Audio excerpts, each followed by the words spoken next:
Big news అందుతోంది.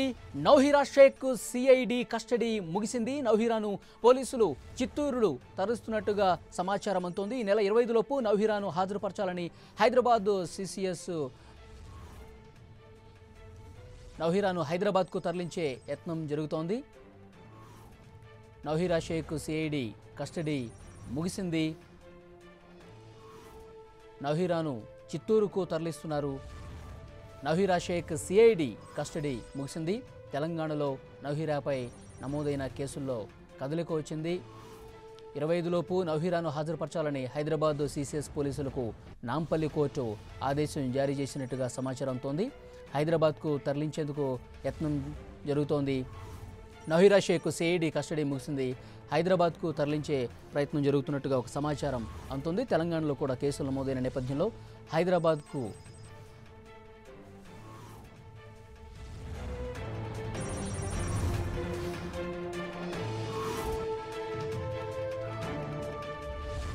పూర్తి details తెలుసుకుందాం. తిరుపతి నుంచి మా ప్రతినిధి మురళి లైవ్లో డీటెయిల్స్ అందించడానికి సిద్ధంగా. మురళి, నౌహీరా షేక్ సిఐడి కస్టడీ ముగిసినట్టు తెలుస్తోంది. చిత్తూరు తరలిస్తున్నట్టుగా ఒక సమాచారం అయితే ఉంటుంది. అయితే నాంపల్లి హైకోర్టు ఒక ఉత్తర్వు ఆదేశాలు జారీ చేసింది. నౌహీరాను తెలంగాణకు తీసుకురావాల్సిందిగా. ఏంటి డీటెయిల్స్, ఏం జరుగుతుంది?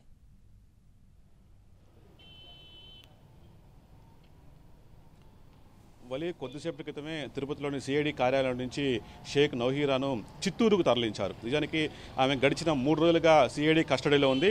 ఇదే మనం సిఐడి ఆఫీస్ బయటే ఉన్నాము. ఇదే ఆఫీస్లోని 3 రోజులు ఇక్కడే ఉంచి ఆమెను పూర్తి స్థాయిలో సిఐడి అధికారులు విచారించారు.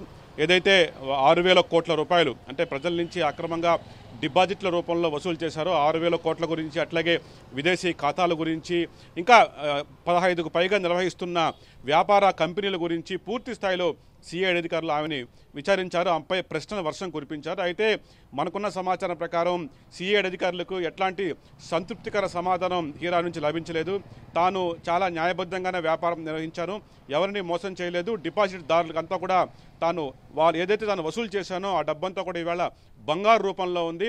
కేవలం తాను గోల్డ్ ట్రేడింగ్ మాత్రం జరిపాను కాబట్టి వారందరూ కూడా ఆ డబ్బును తిరిగి తప్పనిసరిగా ఇవ్వగలనని చెప్పి సిఐడి అధికారులకు హీరా సమాధానం ఇచ్చారు. అంతేకాకుండా తాను అక్రమంగా డబ్బులు వసూలు చేశారన్న విషయం కూడా ఆమె కొట్టిపారేశారు. ఇందుకు అంటే ఇట్లా డిపాజిట్ల సేకరణకు ఆర్బీఐ అనుమతి అవసరం లేదంటూ కూడా షేక్ నౌహీరా సిఐడి పోలీసుల ముందు వాంగ్మూలం ఇచ్చిన మన సమాచారం ఉంది. అయితే మొత్తంగా కొద్దిసేపటి క్రితమే షేక్ నౌహీరాని తిరుపతిలోని సిఐడి కార్యాలయం చిత్తూరు తరలించారు. చిత్తూరులో అంటే సాయంత్రం 5 గంటల్లోగా ఆమెని న్యాయస్థానంలో హాజరుపరచాల్సి ఉంది. అంటే ఇప్పటి నుంచి నేరుగా 2 గంటల పాటు ప్రయాణం చేసి చిత్తూరు వెళ్తారు. చిత్తూరు ప్రభుత్వ ఆసుపత్రిలో ఒకసారి ప్రాథమిక చికిత్స నిర్వహించిన అనంతరం తిరిగి 5 గంటలలోపే చిత్తూరులోని 9వ అదనపు న్యాయస్థానం ముందు నౌహీరాని హాజరుపరచబోతున్నారు. ఎందుకంటే నిజానికి ఆమె ఇప్పటికే పోలీస్ రిమాండ్లో ఉంది. ఆ పోలీస్ రిమాండ్ ఈ నెల 18వ తేదీ వరకు ఉంది. పోలీస్ రిమాండ్లో ఉన్న హీరాను సిఐడి 3 రోజుల కస్టడీకి తీసుకుంది కాబట్టి తిరిగి ఆమెని రిమాండ్లోకి వెళ్ళిపోతుంది. అయితే ఈ వ్యవహారం ఇలా కొనసాగుతుండగానే మరోవైపు ఇప్పటికే ఆమె పైన 3 రాష్ట్రాల్లో కేసులు ఉన్నాయి. ఏపీనే కాకుండా తెలంగాణలో ఉంది, ముంబైలో ఉంది. కాబట్టి అక్కడ అనేక కేసులు నమోదయ్యాయి. ఇప్పటికే హైదరాబాదు సిసిఎస్ పోలీసులు, తెలంగాణ సిసిఎస్ పోలీసులు ఇప్పటికే షేక్ నౌహీరా కేసుకు సంబంధించి అక్కడ కేసు నమోదు చేశారు. అక్కడ కూడా నాంపల్లి న్యాయస్థానం దీనిపైన తీర్పు వెలువరించింది. ఈ నెల 25లోగా షేక్ నౌహీరాను నాంపల్లి న్యాయస్థానంలో హాజరుపరచాలని న్యాయమూర్తి ఆదేశించారు. ఈ నేపథ్యంలో ఎప్పుడైతే ఇప్పుడు సిఐడి పోలీసులు తిరిగి ఆమెను పోలీసు రిమాండ్కి అప్పగిస్తారో హైదరాబాద్ నుంచి రాబోతున్న సిసిఎస్ పోలీసులు చిత్తూరు కోర్టులో ఒక ట్రాన్సిట్ వారెంట్ వేయబోతున్నారు. ఆ ట్రాన్సిట్ వారెంట్ ద్వారా షేక్ నౌహీరాను తమకు అప్పగించాలంటూ తెలంగాణ సిఐడి పోలీసులు ఇక్కడ చిత్తూరు న్యాయస్థానం అభ్యర్థించే అవకాశం ఉంది. మొత్తంగా ఈ వ్యవహారాలు కొనసాగుతుంటే కొద్దిసేపటి క్రితమే షేక్ నౌహీరా మనతో కూడా మాట్లాడడం జరిగింది. చాలా కొద్దిసేపటి క్రితం చాలా క్లుప్తంగా మాట్లాడారంటే మీకు ఎట్లాంటి విచారణలు ఎదురయ్యాయి, మీ విచారణ ఎలా కొనసాగిందంటే ఆమె చాలా చిరునవ్వుతో కులాసాగా మాట్లాడారు.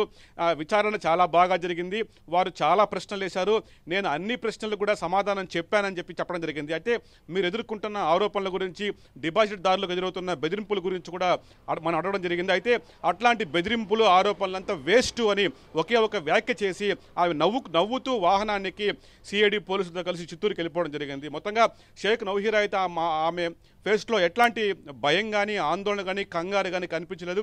చాలా చాలా కూల్గా కనిపించారు.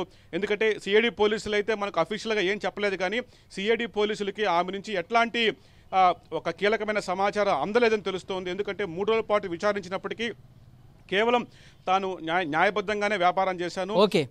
ఏదైతే ప్రజల నుంచి వసూలు చేసిన డబ్బంతా ఉందో దాన్నంతా కూడా గోల్డ్లో పెట్టుబడిగా పెట్టడం జరిగింది. ఆ గోల్డ్ అంతా కూడా మా దగ్గర ఉంది, వాళ్ళకి ఇచ్చేయగలనని చెప్పి ఆమె సిఐడి పోలీసులు స్పష్టం చేసినట్టు సమాచారం ఉంది. మొత్తంగా మరి కాసేపట్లో అంటే 5 గంటల ప్రాంతంలో సిఐడి పోలీసులు షేక్ నవహీరాను చిత్తూరు న్యాయస్థానంలో ప్రవేశపెట్టబోతున్నారు. తిరిగి ఆమెను పోలీసులు రిమాండ్కు తీసుకుంటారు, చిత్తూరు సబ్ జైలుకు తరలిస్తారు. Thank you Murali.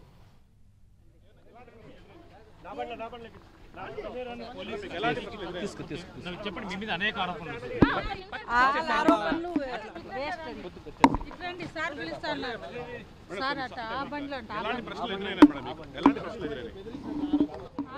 అన్ని ప్రశ్నలు మీరు అడిగిన అన్ని ప్రశ్నలు వాళ్ళు అడిగినారు, నేను సమాధానం ఇచ్చినాను.